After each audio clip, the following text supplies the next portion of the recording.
Welcome to episode 44 of How About Them Huskies. I'm Connor. I'm joined by Matt and Andrew today. And for the first time in a while, we have some games to recap. We finally saw the Huskies in action this week. On Monday, they played NAU, the banner night. And on the other banner night, which is kind of silly, we could talk about that in a little bit too, they beat Stonehill by 40. So we're just going to talk about the guys, like the rotations, obviously who did well, who we liked, who we didn't like. There's not much to not like in these two games, but I'm sure we can nitpick it a little bit. And you guys just want to get us kicked off?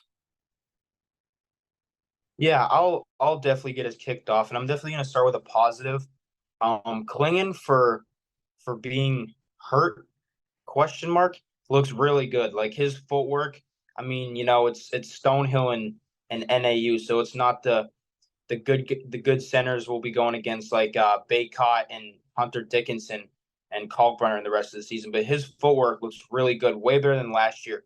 Because I felt like last year he was kind of like leaning into shots a little bit and like he was trying to power his way through. And now he's like actually like using his footwork to get the defender away from him. So for being hurt, especially a foot ankle injury, his footwork looked really good. But I wasn't expecting him to really go off. And as we were watching that Stonehill game, I remember Connor said that he could have gone for 80 if he wanted to. So he's looking a lot better this year with his footwork. He looks more confident because I feel like last year national championship game he wasn't very confident in himself, but he looks a lot better to start the year so far this year.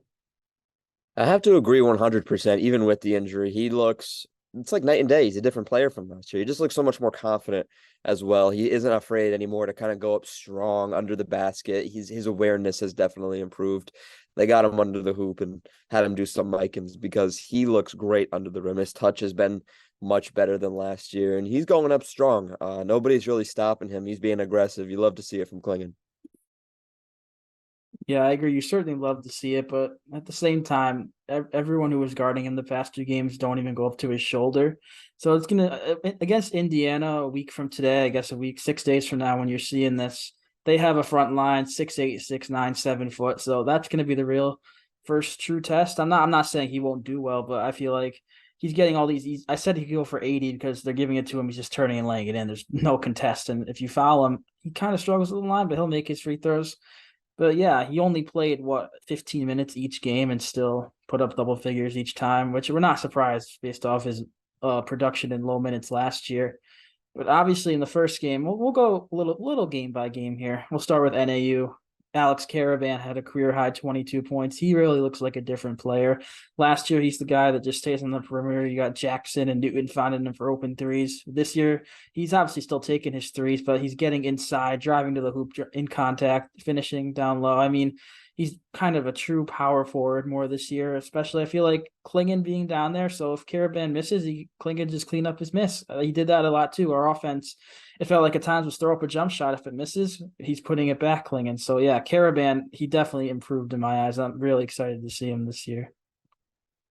Definitely agree. He was a guy last year that we gave a lot of slack to for not being aggressive, kind of being, just the guy who did sit around the 3-point line and wait for his shot. He wouldn't go out and get the ball. He wouldn't go take his shot. And even on defense around the rim, he wouldn't be aggressive for rebounds. I mean, that's entirely changed. He's kind of remembered now that he is 6'8" and he does have a ton of intangibles and skills that he can use. He is lights out from beyond the line. He is probably our best shooter, debatably, I would say. Him or Newton. I would probably go Caravan though if it was if it was up to me. But I definitely think that Caravan learned a lot last year, especially from the guys that he was playing with. And who knows, maybe at the end of this year he could find himself in the NBA draft. I mean, I think Hurley definitely had a talk with him at the end of last season. Obviously, the beginning of the season, getting into college basketball, he didn't necessarily play a lot. Well, he did. He was redshirt, so it was kind of weird, but he didn't really play his first real game until past the non-con because he really wasn't effective until really the PK Invitational. And even as the season went on last year, he became more and more like the player we wanted him to be. And I feel like he realized that he's obviously a very good shooter, but he can do a lot more things like the cut to the basket and the slam. I'm thinking of a specific moment. I forget who the pass was from, But at the same time, I'm sure Hurley had the conversation with him to just step it up because, we got Cam Spencer now. And although he hasn't looked fantastic so far in the first two games against like bottom 250 schools in the country, Caravan's going to have to take that next step because he's going to start every single game. And we can't have him just sitting in the corner or sitting on the outside. So he's definitely going to take that next step. And I don't know about NBA draft this year, but for sure next year. Yeah, you mentioned against these bottom teams. I can't wait to tell you about Mississippi Valley State on Tuesday. It's gonna be a very interesting game. But I agree. Obviously, last year Caravan he led the team in minutes, total minutes played, and I feel like he'll certainly do that again this year. We don't really have a true backup four. We have guys like Jaden Ross who could slide in down there, Jalen Stewart. If you want to go Sampson and Klingon at the same time, Sampson could obviously play some four, but he's really going to be out there in the big games, probably 33, 34 minutes. And I feel like he's certainly more than capable of doing that. And obviously he's producing. He's also rebounding the basketball well. He had 7 rebounds in each of the games. Like Matt mentioned, we kind of got on him last year for not being that aggressive guy, going for the boards, going for loose balls. But yeah, he really impressed. Another guy that impressed me, I feel like we all knew he had the potential, but Stephon Castle. I mean, just the athleticism. He's a 6'6" guard. The jump shot's not fully there, but the playmaking, the defense is a little shaky for my liking. He kind of got blown by a couple of times in that first game, but that'll come. It's his first college game, but I keep on saying excited. I'm really, really excited for Stephon Castle this year, especially in games that really matter. He definitely needs to learn a little bit, but his frame and his ability is just unmatched. He could be the best player in college basketball, in my honest opinion. His being 6'6" and being that shifty as a point guard and getting to the rim that easy is rarely found in today's game. I remember the most recent game against Stonehill, he kind of cut in and then did a spin move in the blink of an eye. He missed the layup, but I was just like, wow. I was super impressed by his ability to get to the rim. Nobody can really get in front of him. Again, this competition isn't, the best, but he reminds me a lot of Shai Gilgeous-Alexander from Oklahoma City. I'm pretty sure that comparison has been made a bunch. But if, he continues to have a good year, you're looking at a top 5 pick and a player that is a lot like Shai. Now, for comparison wise, I like to think that he's a way more composed Andre Jackson because, we always talked about last year how Jackson's the Energizer Bunny, how he can go rebound the basketball, go 90 feet, then he'll go throw the ball off the backboard because he's trying to dunk it on a 13-foot hoop, So, but Castle went 95 feet down the floor at the end of the first half with like 13 seconds left or something, just weaved through everybody and got the layup. And he did it very composed. He wasn't trying to jump out of the gym. He was just waiting to make his move and get to the bucket. But he definitely has a lot to learn. I mean, so does every other freshman in the country. So that's just going to be a given. He's not going to come in and be the best player in college basketball in his first 2 games, but I do think that he's really got some serious potential because I heard on the broadcast that Luke Murray and Kamani Young had called him the strongest player on the team when he first got in the gym when they moved on the campus, which is saying a lot because we got some pretty damn big guys on this team. But I definitely think that Castle has the most potential out of everybody on this team because he's just so athletic, strong, built. He's the perfect basketball player. Dare I say a little bit of a LeBron James build. And yeah, you just watch the games and he just looks different out there. He looks like his skill level is much higher than everyone else's, his own teammates. I mean, obviously, Northern Arizona and Stonehill, but he is just a force. He has that build, like you said. I remember getting a similar vibe from Cade Cunningham back in the day at Oklahoma State. That's kind of what it reminded me of a little bit. He just is physically just much better than everybody else. He's going to impose his will. Yeah, I feel like his size is the biggest factor because he's going to be bringing the ball up. He's our point guard. Even if he's not, Newton 6'5" is our point guard. I feel like some of the front courts we're seeing in these games against Stonehill, I don't know the length of their front court, but it's probably they probably have a power forward who's 6'6". That's our point guard. Just having that, he can rebound the basketball. He had a chase down block, I believe, I mean, just the athleticism is off the charts. I believe it. He could be a top 5 pick. I mean, you look at who's in the class, the way the draft works now. There's all these G League guys, G League Ignite. There's the international. I feel like there's a chance he could be the first college guy off the board. I really do. I feel like with all the top guys being not going to college. And I think we can quickly touch upon the other freshmen. 3 of the 4 were truly in the rotation. Yusuf Singare was not, but I feel like we kind of expected that out of the gate. Solo Ball was kind of like the second guy off the bench, second or third, depending how you look at it. And then Jaden Ross and Jalen Stewart kind of went hand in hand. I feel like they're going to be competing for that backup 4 position, backup 3/4. I don't think they'll both be in the rotation come like these big games, but I was pretty impressed overall with all of them. So they obviously weren't perfect in their first 2 games, but there's nothing I really disliked from them.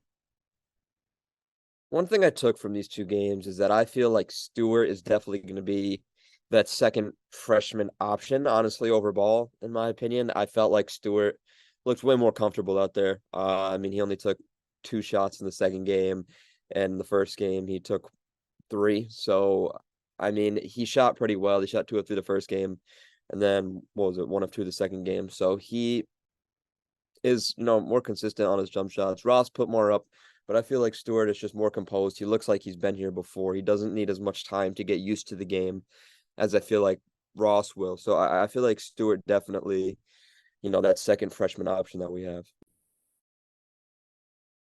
Yeah, I kind of feel the same way. Stewart's I feel like he's more composed than guys like Ball and Ross. I was watching Ross and he kind of tried to force shots, I feel like a little bit, but as we got later into the Stonehill game, like that play where he stole the ball and then gave the alley-oop to Stewart was just perfect. But I think that come the time that a guy like Caravan gets 3, 4 fouls with less than 10 minutes to go in the second half, Stewart's going to be that guy off the bench replacing him. Because I mean, I don't see a world where we run Sampson and Klingon at the same time. I just don't see it ever happening.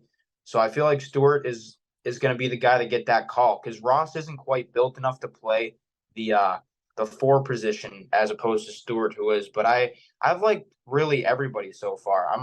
I can't wait to watch this team once they play tougher competition besides the 362nd ranked out of 362 teams that comes to town on Tuesday. Yeah, I feel like Jalen Stewart, like you mentioned, the build, he's more of a true like 4 forward. Ross is more of a wing. Like even you see pregame at the very beginning of warmups, they separate bigs and guard/wings. Stewart goes with like Klingon and Johnson, and Ross goes with the other group. And I think that's beneficial to him with the way our rotation is set up because our 2 centers, like they're never, like we said, they're not gonna really play with each other. Klingon and Johnson just go in for each other, and I feel like we've seen it a few times in these first few games where like Ross can play the 4 because he can against Stonehill. I don't know if he can against Creighton or he can against Marquette, but that's where Stewart's going to come in. And I just thought of this while I'm saying it. A few times we saw no center in there, which another thing because we're playing teams where Caravan's the same size as the opponent's center. But those lineups worked well the few times we did it. We're not going to see it much more often. We might see it a little bit on Tuesday, but you don't expect to see a small ball that small, at least Caravan at the 5 very often.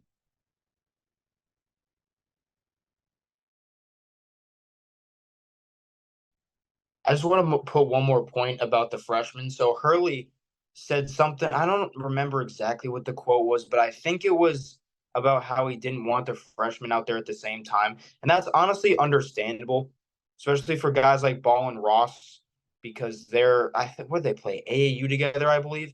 So I feel like that's kind of smart in a way to not have them out there because they're never going to get better if they just play with each other. Put Stewart out there with a guy like Klingon and then with Newton, who's going to make him better. So I feel like not having the freshmen out there at the same time, we should never have more than 3 freshmen on the floor. Usually, maybe 2 is the max. I think that would be better for their development. So I definitely agree with Hurley, but some people on Twitter definitely do not. And we've seen this story over and over with Hurley, where he doesn't, like to play freshmen as much as us fans think that they should play. If you look back to last year with Caravan and Klingon, Caravan wasn't really supposed to be this great foundational piece that we have. That was mainly just due to Samson's injury. And Klingon didn't start his first game until Northern Arizona. He got his bench run, but we never really saw Klingon and Sonogo out there at the same time. So, I mean, this isn't anything new. I mean, even if you go all the way back to James Bouknight, he wasn't supposed to be the star that he was originally. He just kind of came in after his whole legal battle. Gaffney didn't play much. Diggins didn't play much. Like all these guys, all these freshmen that we feel should be getting a lot of run, don't. And I feel like we kind of just have to trust him with that because he has taken us much farther than we could have anticipated in this amount of time. So I feel like, you want to see the freshman, but you got to trust the Carpenter. Yeah, I was curious because obviously we all figured Stefan Castle would start this year. He did. I was curious, when's the last time a true freshman started for UConn on opening night? I had to look back. 2017, Tyler Polley. That lineup, off the top of my head, it was like Tariq Gilbert, Antoine Anderson, Terry Larrier, Polley, and Eric Cobb. So it's quite a lineup right there to start the season. But it just shows it's hard to play as a freshman right away at UConn. Obviously, this year is a little different because out of our 12 scholarship players, 5 of them are freshmen. But Castle's obviously a gifted talent. Ball's up there. Ross Stewart, even Singare, we saw he thinks he's better than the media and the fans are making him out to be. So I'm really excited for this class in the future. It's only been a week. It's going to be, for some of these guys, 3 or 4 more years. So looking forward to it. I mean, I never really want to bash the guys that transfer out of here, and I'm not really necessarily going to, but the guys like this is a name that maybe some people won't even remember, like a guy like Javante Brown Ferguson or Rasul Diggins or Corey Floyd, like those guys, they transferred out simply because they didn't want to work. And the guys who are successful are the guys who want to work. Andre Jackson came here. He was behind, obviously, guys like Pauly Whaley at his position. He grinded his way up to the start to be a draft pick. Hawkins was here behind, not Bouknight. I can't think of who it is right now. But he grinded his way to be a lottery pick. And these guys like Jalen Stewart, I think he's going to turn himself into a draft pick. Same with Solo Ball. They didn't come here expecting to start. Stefan Castle came here probably expecting to start every game of the season. Understandable. But these 4-star guys like Ball and Stewart have got enough in them to turn themselves into NBA draft picks. And, we've seen what's happened with the guys who transferred. I haven't heard a thing about JBF or Rasul Diggins. I've heard a little about Floyd just because he's staying in the Big East. But these guys who stay at UConn to work really, really want it. And they earn their spots in the higher level. Yeah, the Javante Brown for Hassan Diarra trade will go down as one of the best in program history. But let's move on to a couple of guys we haven't talked about yet. One, Cam Spencer, the only transfer. He's had an interesting start to his UConn career. The first game, he only took 3 shots. He kind of not saying he was nervous, but he passed up some looks. He went 2 for 3 from 3. He had 8 points, 5 assists, but he really struggled against Stonehill. He went 2 for 10 from deep. He was visibly frustrated. I saw on Twitter he smacked a chair. He was not happy with his performance. He still had 12 points, 5 rebounds, 6 assists, but obviously you want to do better for yourself. He was a good portion of our misses from 3. But I feel like this is just like a short slump. Obviously, we see the numbers from the past last year at Rutgers and his numbers at Loyola, Maryland. He's a much better shooter than shooting 20% in the game. So I'm not worried. I'm glad to see that he's upset that he's not doing well. If he was just like, oh, whatever, I'd be a little concerned, but I'm very confident this is just a short slump. Oh, 100%. You can tell by the way he is, the way he presents himself. He's a guy who genuinely cares about how he does. He doesn't have social media. He doesn't deal with any of that stuff. He doesn't seem like a guy who's going to blame people for his mistakes. And I was also happy to see him visibly upset because that's how a guy cares. If a guy just walks back to the bench, is what it is. It's a game that doesn't matter. That's not a guy I want starting for my national championship caliber team. I want a guy who's going to beat himself up and take 400 shots after that game. I just think that he's a great player, and the fan base is going to see that soon. He had a lot of hype coming in. Didn't see much of him in Europe because the highlights from that were all screwed up. But I think that this is obviously a short slump, and I'm happy that it's now in the when we're playing bottom 300 teams, you know? So I think that people need to not overreact. You know, it's a slump. He's a great player, a great guy. And I think he's going to be ready to show the world that pretty soon. Yeah, I'd almost rather see the 2 for 10 against Stonehill than the 2 for 3 against NAU. I'd rather see him take the shots. If you miss one, don't be afraid to take another, which clearly he wasn't. And he had some good looks. It's not like they were bad shots for Stonehill, just weren't dropping. He had some good looks in the corner, top of the key. But I'm surprised, obviously. I don't know if it's really his playmaking or just he's gotten these assists. I didn't expect 5 and 6 assists from him. Obviously, you expect that's going to be Newton and Castle's department, especially in the starting lineup. But I've been overall, if we had to put a grade, I'd say a B- on Cam Spencer, which isn't bad at all, but certainly room for improvement. Spencer to me looks like a cog of a huge machine. He drags so much attention because people know that he's going to run out there and shoot. If you look at the Stonehill game, there was a possession where Spencer was wide open in the corner for three, and he could have just pulled it, but he swung it out. And then we passed one more time. Pretty sure we found Caravan for a wide open three, nailed it. Just moving the ball. That's what we have to do. We have so many lethal shooters that guys are going to have to commit out there to one of them. I mean, Newton, Caravan, or someone like Spencer. We have so many guys that someone's gonna jump out and we're gonna have an open shot. So he looks like a fantastic piece to have. Another point I want to make with him and Newton is and Diarra too is the veteran presence. You know, we're pretty a young team now. We got 5 freshmen, 2 sophomores who play a lot, and then the guys like Newton and Spencer. Their vision on the court has been insane. I mean, the passes that I've seen them make so far have been fantastic. I mean, I think was it Spencer who fed Caravan on that dunk? I think so, but their vision and their veteran presence on the court is exactly what this team needs. You know, like you look at a team like Duke, you know, who's got some very good players. You know, Tyrese Proctor, Kyle Filipowski, all those guys, but they're a very young, inexperienced team. We've got our great young guys. Obviously, a team needs young guys, but teams also need the older guys. So that's why I'm happy that we got Spencer in a 5th year and Newton decided to stay around in 5th year because we need those older guys. But they've done a great job so far, both of them for sure. Yeah, you mentioned Duke. I'm gonna do a quick little side rant. Obviously, we saw they played Arizona at home on Friday. They lost, but it's a big. That's what I think number 12 versus number 2 or whatever it is.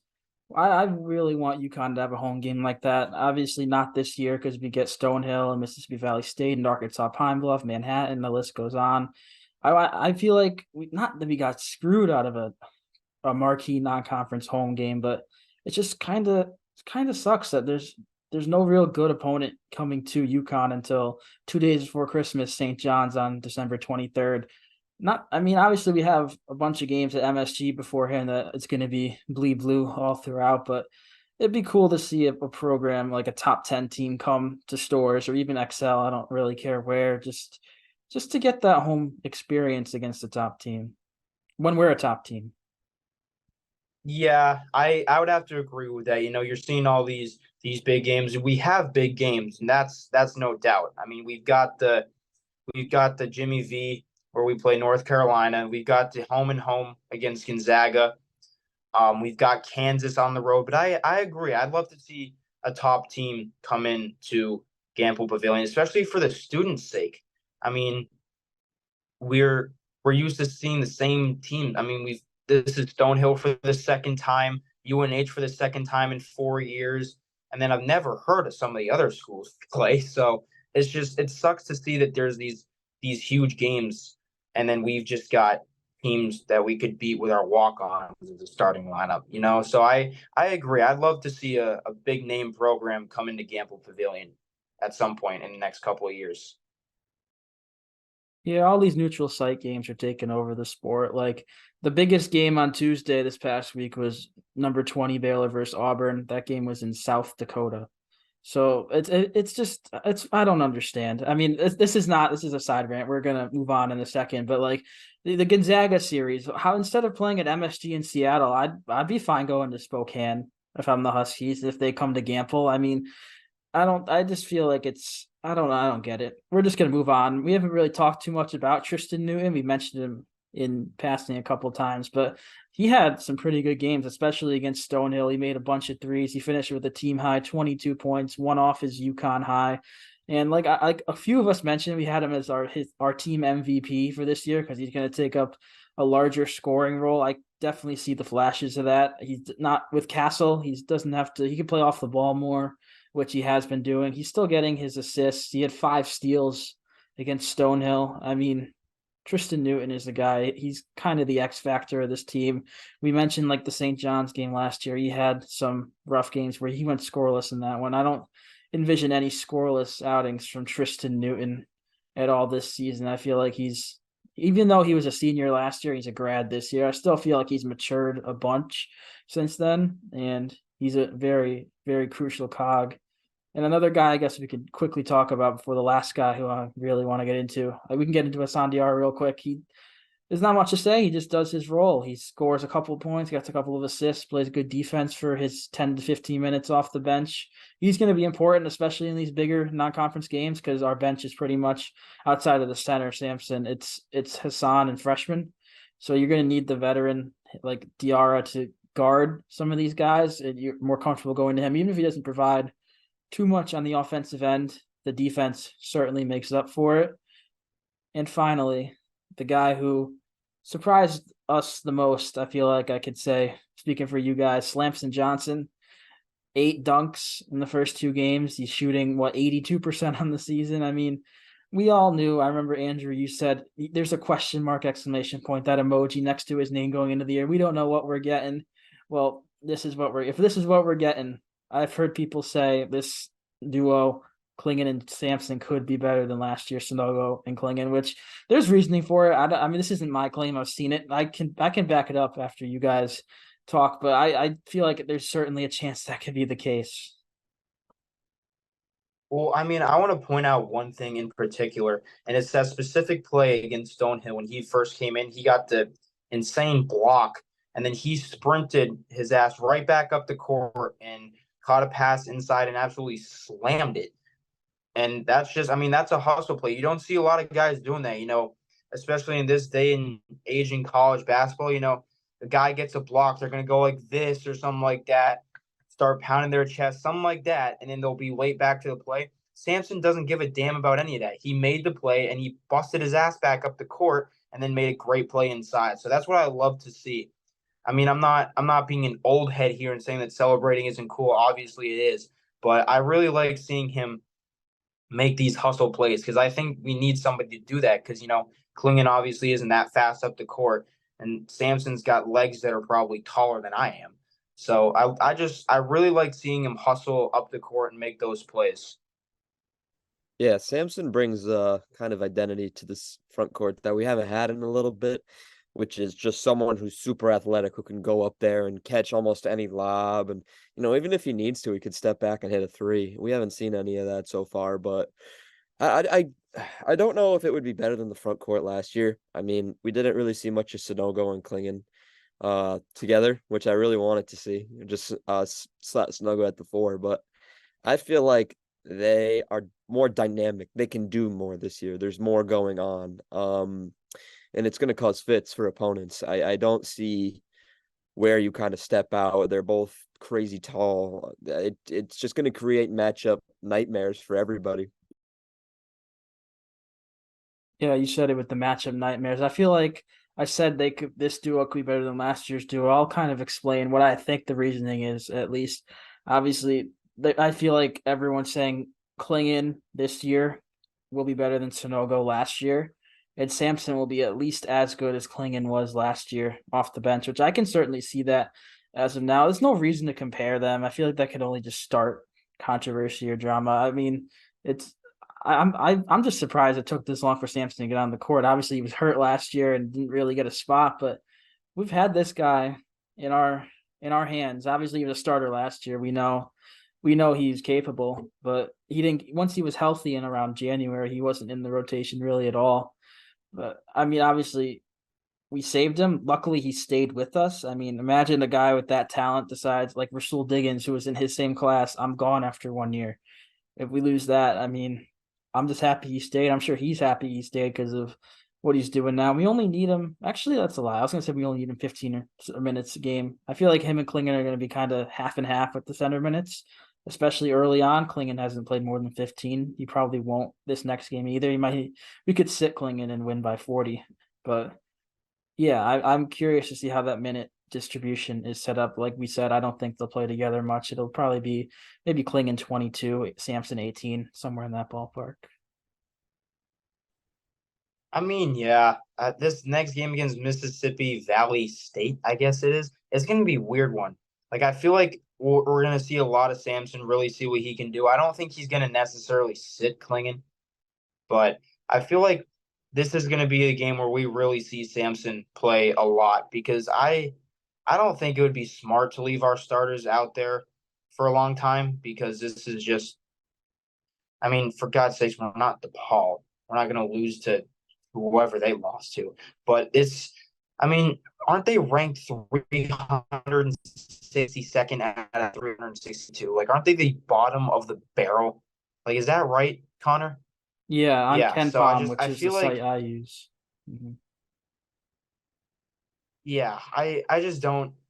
I don't know. I don't feel like we should play our starters that much. I feel like it's just asking for a stupid injury to happen because they're going to want to do cool stuff like these ridiculous dunks and stuff like that. But I think this is going to be the real Samson breakout game where he could go for 15 points. Yeah, I forgot to mention with Klingon. Then we'll move on to a very, very brief preview of the next game. Klingon's taken a three in each of the first two games. Neither have fallen, but he has the confidence to take that shot. We see in warmups he can make it. Obviously, I'm content with him only taking the one, even if he hits it. I don't want him to start jacking him up like we saw. Not Snow didn't jack him up last year, but he he would, even if he made one or two, he wouldn't take like four or five. Obviously, I think of the final four where he made two in the first 3 minutes of the game. Imagine Klingon does that. That'd be crazy. But yeah, I'm happy to see. Obviously, for him, for his game, for the NBA, even though he's 7'2", 7'2", 7'3" guys are shooting the ball. Look at Porzingis. Look at Victor Wembanyama. Not comparing Klingon to those two guys. He's kind of similar to Porzingis, I guess. But I think it's important that he takes the three ball, even if it's one a game in these. Maybe take two or three against Mississippi Valley State just to see if one falls. See one through. Maybe it'll start a hot streak. But yeah, I'm glad he's taking him. Before we preview the next game, I just want to give a shout out. And Connor, I'm sorry if I'm stealing your thunder here because this is your school, but shout out Richie Springs, man. I'm so happy to see him hoop. I think he got player of the game in his first game for Quinnipiac. I'm so happy to see him doing well because he's just the guy that you can never hate. I mean, he stayed here for 4 years. He is a national champion. There's no doubt in that. He is a national champion. He is the definition of a true Husky, and I'm so happy to see him playing well. I hope he averages 45 points this year for Quinnipiac. I'm real thrilled to see him doing well. Yeah, I go to Quinnipiac. I was at the game against CCSU. We came off the bench. It's what he's done the past few games. They have the Quinnipiac starting center as a captain, so he's probably going to start. But Richie, he played more minutes than him last game. He had 13 and 10. He's taken some threes. I don't think he's hit one yet, but he's had a couple of nice finger rolls inside, like getting to the paint, little kind of jelly action.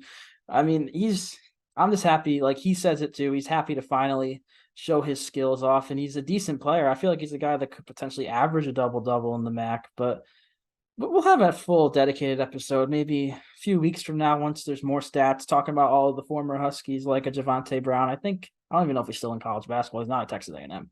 I don't know, but we'll have a future episode about that. But yeah, Richie Springs he's definitely been solid so far for the Bobcats. But let's move on. Mississippi Valley State, we've mentioned they're 362 out of 362. You look at KenPom, they're the worst offensive team in college basketball, but credit their defense. They're only 360. There are two teams worse than them at defense. But I was looking because I know they're historically, or at least in the past decade or so, a bad program. We had 31 wins last year. They have won 29 since 2016. So, yeah, this obviously not worried about this one too much. But I think we can do some players to watch now that we've seen a couple of games, seen what guys bring to the table. You guys want to give some players to watch for this one? Yeah, I'll start. And a little quick Google search just told me that Javante Brown Ferguson is at Western Kentucky. Excuse me, Western Michigan. So, oh, good for him. But my guy to watch for this one, I'm telling you, Samson. I'm sticking with Samson. He's going to be the guy that goes off because I don't see Klingon playing a lot. I don't think Caravan's going to really. I don't know. I don't want to say he's not going to do well, but I feel like he's not going to be like looking for to hit 7 or 85 threes. So I think Samson's going to be that guy for the game against the bottom of the barrel Devils.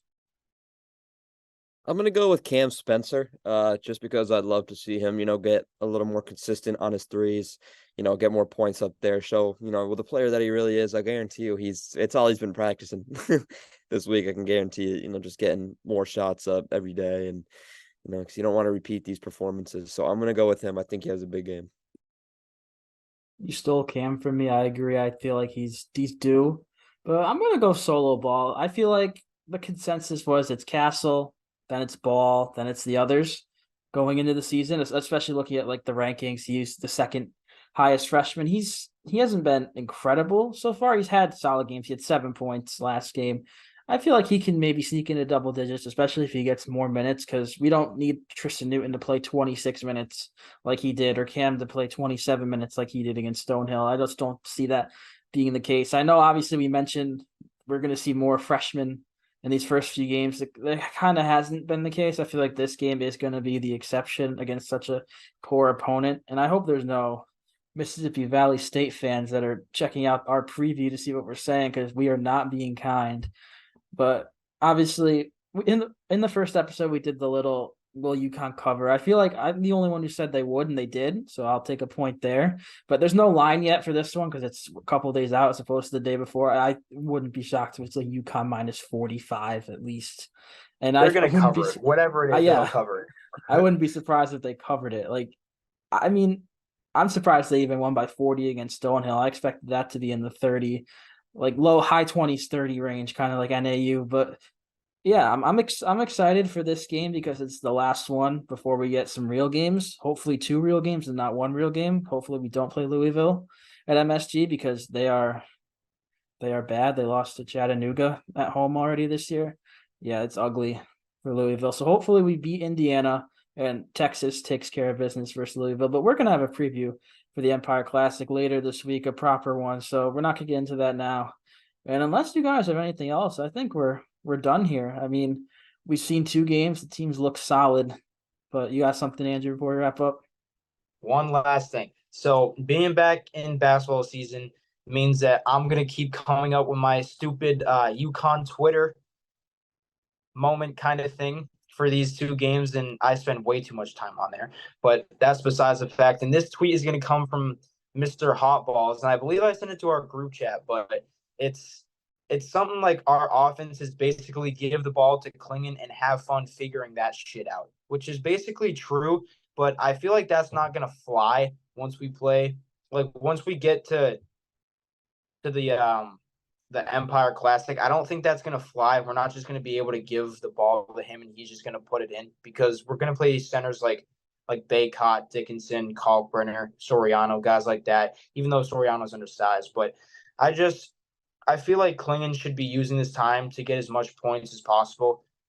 Really just maybe try some new techniques that he can use against the other guys. But I do think it's pretty funny watching him just post up and literally him being able to just put the ball in the net. But I just thought that was funny.